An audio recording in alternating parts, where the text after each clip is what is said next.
Shalom.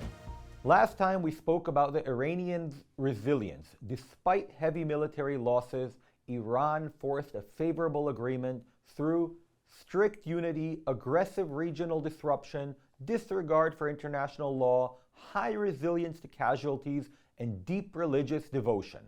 Make sure to check it out. Today, we'll talk about the Americans and Israel in contrast. The Americans, in contrast, do not have strict unity. They have arguments between Democrats and Republicans. They're very polarized. They even have arguments within the Republican Party. Those members of Congress who are afraid they won't be elected again speak against Trump. They have all kinds of advisors, Jared Kushner's and Steve Witkoff's and so on, pulling him in all kinds of directions. And I'm talking also about Gulf states pulling him towards stopping the war, Saudi Arabia and the Emirates afraid that their water desalination plants will be bombed, and more.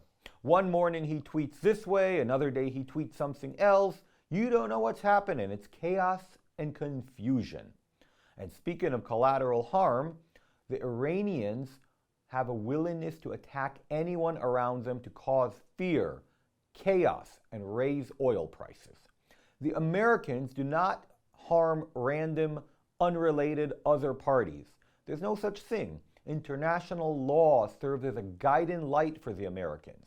They do not, to the best of their ability, try to violate important international treaties. The willingness to absorb losses. In this case, we can use Israel as an example and from there learn about the Americans because it is similar in the United States.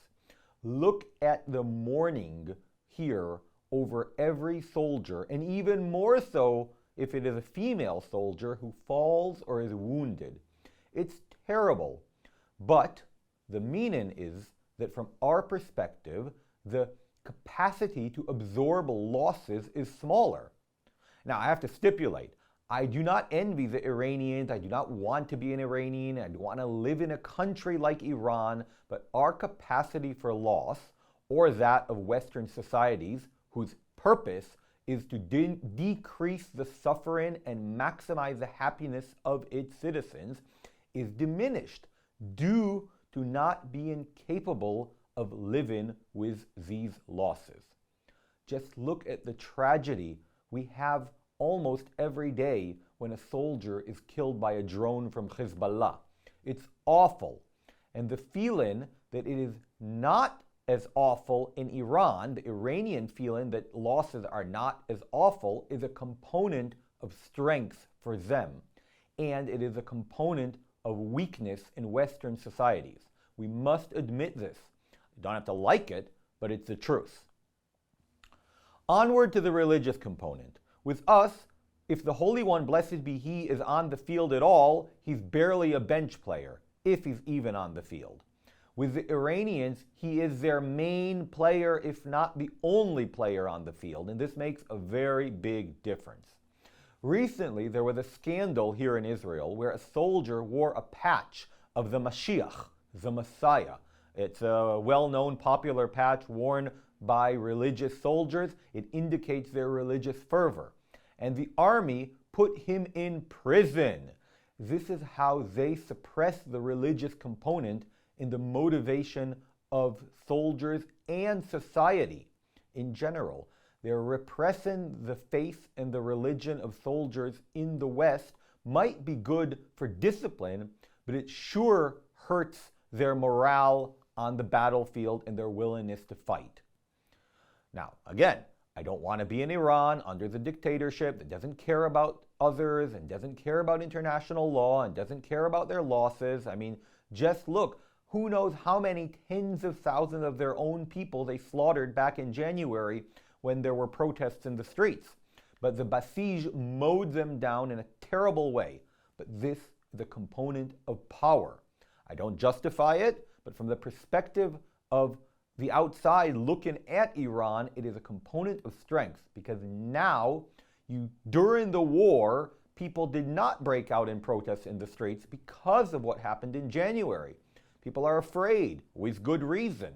It means that if you have the Kalashnikov in your hand, You don't need missiles, you don't need a nuclear project, a navy, or an air force. When you've got the Kalashnikov and orders to shoot, and you defeat the population because they do not have the Kalashnikovs. So that is a component of power. Now let's look at Israel. Israel obviously has a military power that is clear to all, an air force that's powerful. The pager operation was impressive. The intelligence, the Mossad, all the assets in Iran. We built a military base in Iraq. Yes, but we also have components of weakness beyond these components of military strength. The components of weakness are precisely that we are a democratic society. Everyone can talk, including in the media. Say the government creates an embarrassment, everyone knows about it, everyone talks about it. It undermines international efforts, it undermines cooperation with allies. The fact that the government can be re-elected or fall every 4 years, and we answer to the public. In addition, we are not ready for suffering.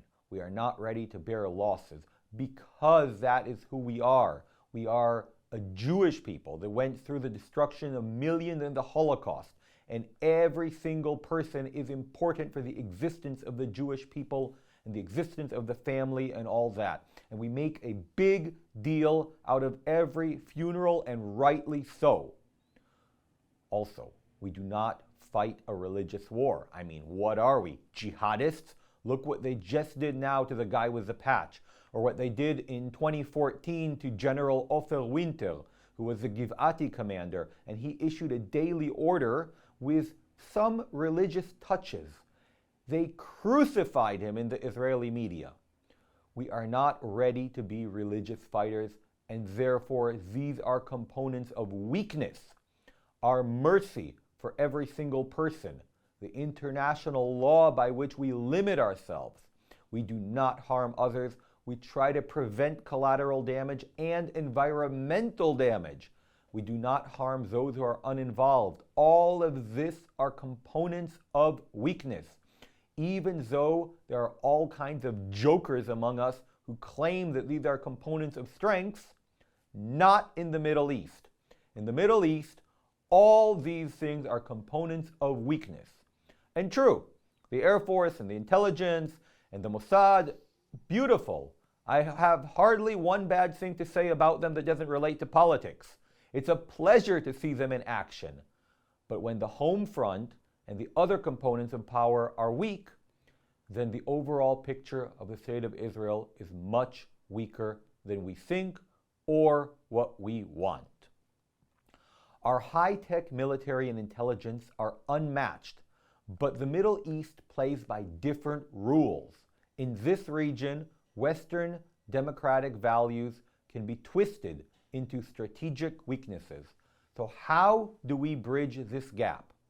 Next time, we put the whole puzzle together. The US chaos, Israeli vulnerabilities, and Iran's brutal resilience to see where this leaves us and what's coming next. Don't miss part 3. Hit subscribe, and I'll see you there. Shalom.